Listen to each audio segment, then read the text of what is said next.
right. So we'll be discussing the offline smart classroom, now a smart classroom for low learning environments. So to begin with, I'll start with looking at the rural classroom. Despite global progress in education, technology development and sorry, maybe not. Okay. Access has remained uneven everywhere. So before I talk about technology, allow me to talk about a learner. A learner sitting in a classroom somewhere in the rural areas, a learner who is curious, capable, ambitious, but limited in terms of electricity, internet, and no way to visualize concepts such as such learner is not rare. There are millions. We represent millions. And the question I've always carried is why should geography determine or decide the quality of education one learner should receive? The reason I ask this question is not because I'm just anyone, but because I'm someone who has lived this experience. I've lived in both sides of the divide, in the rural areas, in the urban areas, and now in the UK where we have better schools and everything. So it's out of experience.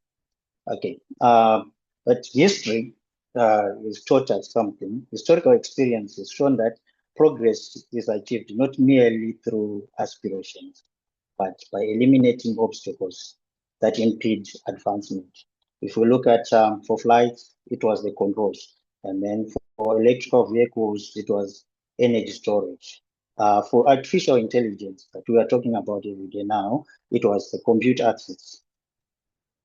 These were all challenges that were impeding the progress. So in each case, progress did not wait for better ideas, but it waited for the removal of the constraints. Education today, particularly in rural areas and underserved communities, face the same challenge. And digital learning, if we look at it, has been imagined for decades.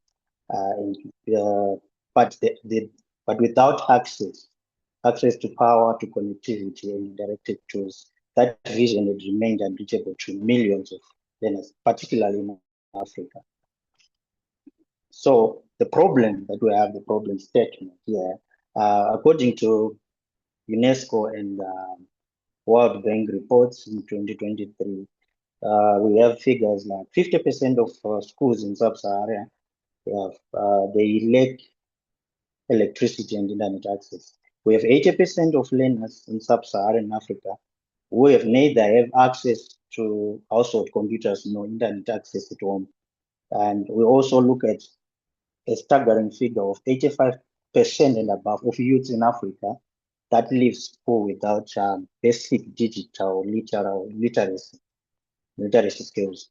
So, and we're also looking at this, teachers in these environments, they struggle to demonstrate abstract STEM concepts and expose learners to digital tools that are now in standard urban schools.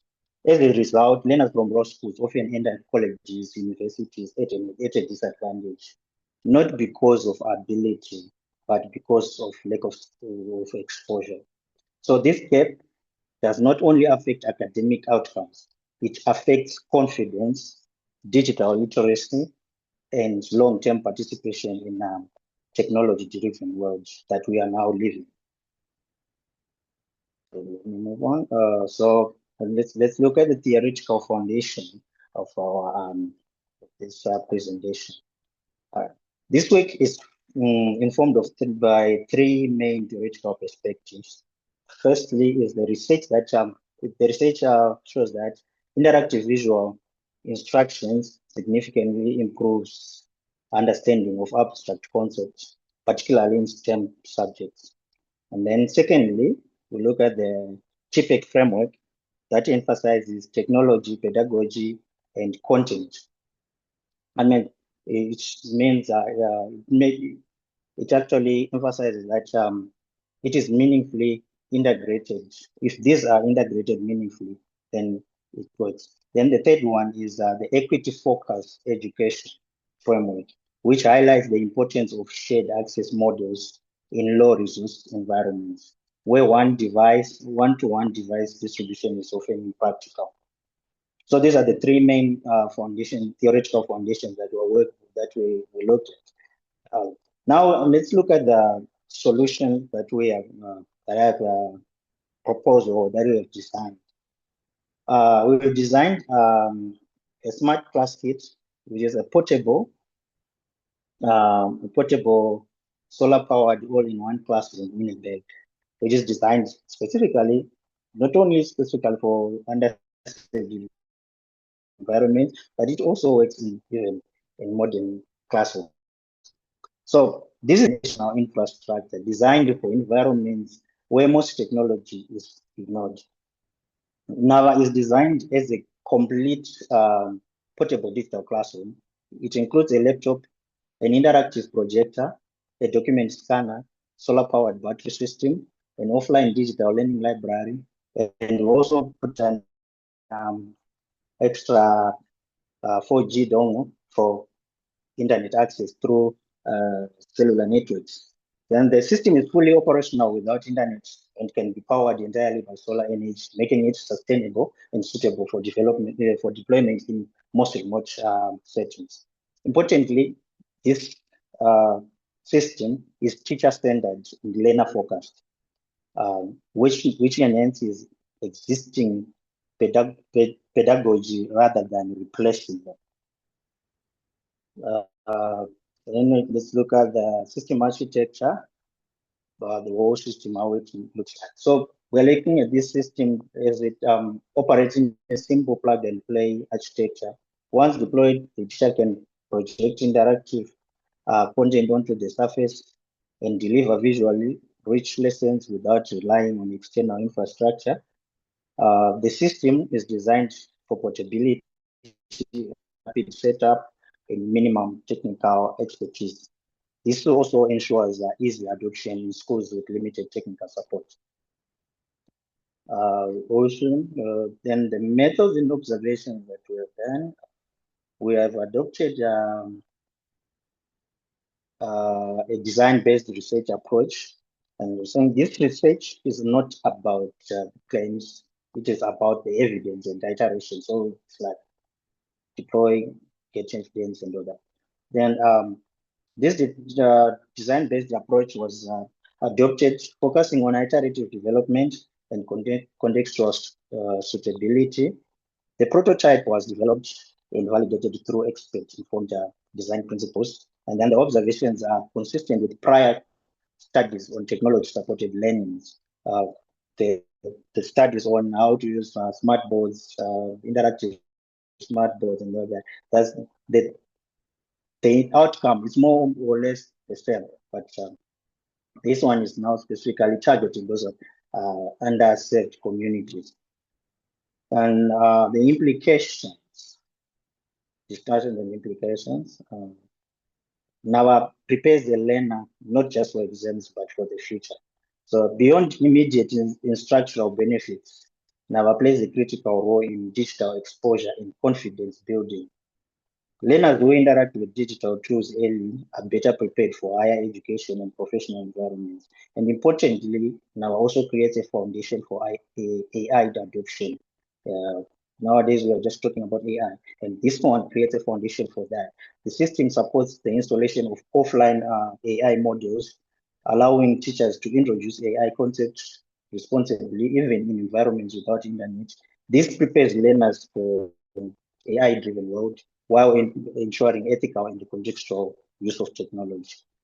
Then let's look at how the shared access model impact of now, which is one of the thing that's the most critical part of it, in the sense that one of the most powerful aspects of this is that it is not just that it provides digital access, but how it provides the access. In a typical raw school where you have up to 100 learners in a stream, divided into 3 classes. And these classes, they do basic STEM subjects, 4 basic STEM subjects, which is maths, geography, science, and the technical subject, which are the main subjects that we are targeting with this technology. We can timetable this, the use of NHAVA. It can be timetabled across these subjects, and a single kit can rotate across the 3 classes throughout the day, roughly about 6 hours. And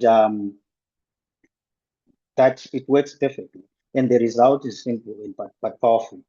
That means 1 hour kit can meaningfully reaches about 100 learners on a single day. Every day, the learners can interact with the technology. So this module transforms digital engagement from an occasional activity into a regular pedagogical practice. Such sustained exposure contributes not only to skill acquisition, but also to learner confidence, familiarity, and readiness to engage with digital systems beyond school. And then maybe I'll look at the conclusion. Yeah. To conclude, now I demonstrate the potential to significantly reduce digital exclusion and by embedding digital literacy into everyday instructions, even in the absence of traditional infrastructure. And by combining offline first design, renewable energy, and the interactive content, now addresses both educational and digital inclusion goals. So, if there are any questions, these are references, and I thank you. I'll take any questions from you guys. That's all about my presentation.